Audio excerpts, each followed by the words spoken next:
राधे राधे भक्तों, जय श्री श्याम। सर्वप्रथम आप सभी का आपके अपने चैनल श्री राधे वाइब्स में हार्दिक स्वागत है। आज हम सभी इस वीडियो के माध्यम से विघ्नहर्ता श्री गणेश भगवान की व्रत कथा का श्रवण करेंगे। तो आइए एक साथ मिलकर कथा का श्रवण करते हैं और भगवान का आशीर्वाद प्राप्त करते हैं। एक समय की बात है, प्राचीन भारत के एक छोटे से गांव में माधव नाम का एक गरीब लेकिन बेहद ईमानदार व्यक्ति रहता था। उसके पास धन दौलत तो नहीं थी, पर उसका हृदय श्रद्धा और विश्वास से भरा हुआ था। माधव हर बुधवार को भगवान गणेश जी की पूजा करता था और पूरे मन से उनका स्मरण करता था। गांव के लोग उसे अक्सर कहते, तू इतना गरीब है, फिर भी हर बुधवार को पूजा में समय क्यों लगाता है? मेहनत कर, धन कमा। माधव मुस्कुराकर जवाब देता, मेहनत भी करूंगा और प्रभु का स्मरण भी, वही तो मेरे जीवन के सच्चे सहारे हैं। माधव की पत्नी गौरी थोड़ी व्यावहारिक थी। उसे लगता था कि पूजा पाठ से ज़्यादा ज़रूरी है घर का खर्च चलाना। एक दिन उसने माधव से कहा, तुम हर बुधवार उपवास रखते हो, पूजा करते हो, लेकिन इससे हमें क्या मिला? घर में अनाज तक नहीं बचा। माधव शांत स्वर में बोला, गौरी विश्वास रखो, गणेश जी विघ्नहर्ता हैं, एक दिन हमारे सारे कष्ट दूर करेंगे। गौरी ने नाराज होकर कहा, ठीक है, इस बार मैं भी देखती हूँ तुम्हारे गणेश जी क्या करते हैं। अगला बुधवार आया। माधव सुबह जल्दी उठकर नदी में स्नान कराया और घर के कोने में एक छोटी सी वेदी बनाकर गणेश जी की मिट्टी की मूर्ति स्थापित की।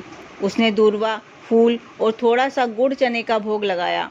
पूरे मन से मंत्र जाप करते हुए उसने पूजा शुरू की। उसी समय गांव में एक धनी व्यापारी आया जिसका नाम सेठ धनराज था। वह बहुत घमंडी था और अपने धन पर अत्यधिक गर्व करता था। उसने गांव वालों से पूछा, यहाँ सबसे गरीब व्यक्ति कौन है? लोगों ने हंसते हुए कहा, माधव नाम का एक आदमी है, बहुत गरीब है, लेकिन भगवान में बहुत विश्वास रखता है। सेठ धनराज ने सोचा, चलो आज इसके विश्वास की परीक्षा लेते हैं। वह सीधे माधव के पास पहुंचा और उस समय माधव पूजा में लीन था। सेठ ने ऊंची आवाज में कहा, अरे क्या कर रहे हो? माधव ने विनम्रता से उत्तर दिया, मैं भगवान गणेश की पूजा कर रहा हूँ। सेठ हंस पड़ा, क्या मिलेगा तुम्हें इससे? अगर तुम्हारा भगवान इतना ही शक्तिशाली है तो तुम्हारी गरीबी क्यों नहीं दूर करता? माधव ने शांत भाव से कहा, भगवान हर किसी की परीक्षा लेते हैं, समय आने पर वे सब कुछ दे देते हैं। सेठ ने चुनौती देते हुए कहा, ठीक है, अगर तुम्हारा भगवान सच में शक्तिशाली है तो आज ही तुम्हें कुछ ऐसा मिलेगा जिससे तुम्हारी किस्मत बदल जाए। यह कहकर वह चला गया।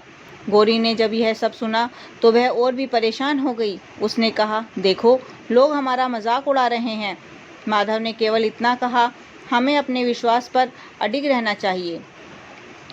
उस दिन माधव ने पूरा दिन उपवास रखा और शाम को गणेश जी की आरती की। रात को जब वह सो रहा था तभी उसे एक अद्भुत सपना आया। सपने में एक दिव्य प्रकाश प्रकट हुआ और उसमें से भगवान गणेश स्वयं प्रकट हुए।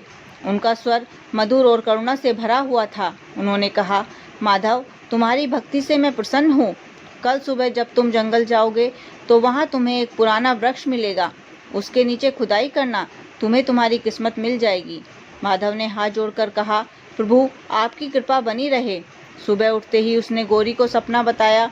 गौरी को पहले तो विश्वास नहीं हुआ, लेकिन फिर उसने कहा, अगर यह सच है तो हमें अवश्य प्रयास करना चाहिए। माधव जंगल की ओर चल पड़ा। कई घंटे चलने के बाद उसे एक बड़ा और पुराना वृक्ष दिखाई दिया। उसने वहीं खुदाई शुरू की। कुछ देर बाद उसकी कुदाल किसी कठोर चीज से टकराई। जब उसने मिट्टी हटाई तो उसे एक पुराना संदूक मिला। उसका दिल जोर जोर से धड़कने लगा। उसने संदूक खोला तो उसमें से सोने चांदी के सिक्के और आभूषण भरे हुए मिले। माधव की आंखों में खुशी के आंसू आ गए। उसने तुरंत भगवान गणेश का स्मरण किया और कहा, प्रभु आपकी असीम कृपा है। वह संदूक लेकर घर लौटा। गौरी यह देखकर आश्चर्यचकित रह गई। उसकी आंखों में भी खुशी के आंसू आ गए। उसने कहा, मुझे माफ़ कर दो माधव, मैंने तुम्हारे विश्वास पर संदेह किया। माधव ने कहा, यह सब गणेश जी की कृपा है। धीरे धीरे माधव का जीवन बदल गया। वह अब धनवान हो गया, लेकिन उसने कभी अपने संस्कार और विनम्रता नहीं छोड़ी। हर बुधवार को वह पहले की तरह पूजा करता रहा और गरीबों की मदद करने लगा। उधर सेठ धनराज को जब यह बात पता चली तो वह हैरान रह गया। वह सोचने लगा, यह कैसे संभव है? वह तुरंत माधव के घर पहुंचा और उससे पूछा, यह सब कैसे हुआ? माधव ने पूरी घटना बता दी। सेठ को अपने अहंकार पर शर्म आई। उसने कहा, मुझे माफ़ कर दो, मैंने तुम्हारी भक्ति का मजाक उड़ाया। माधव ने मुस्कुराकर कहा, भक्ति में कभी देर नहीं होती। आप भी भगवान गणेश की सच्चे मन से पूजा करें। उस दिन के बाद सेठ धनराज ने भी अपने जीवन में परिवर्तन किया। उसने घमंड छोड़ दिया और हर बुधवार को गणेश जी की पूजा करने लगा।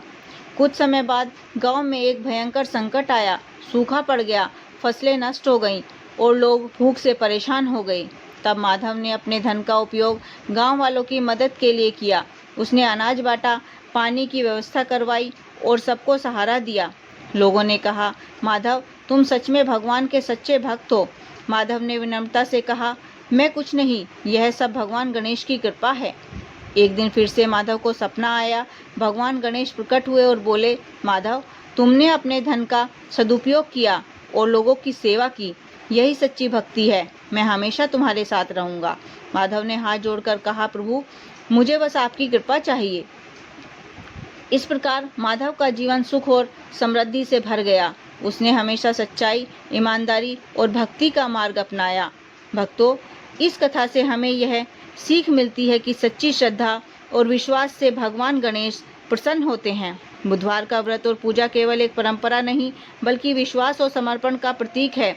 जो व्यक्ति सच्चे मन से गणेश जी की आराधना करता है, उसके जीवन के सारे विघ्न दूर हो जाते हैं और उसे सुख समृद्धि प्राप्त होती है।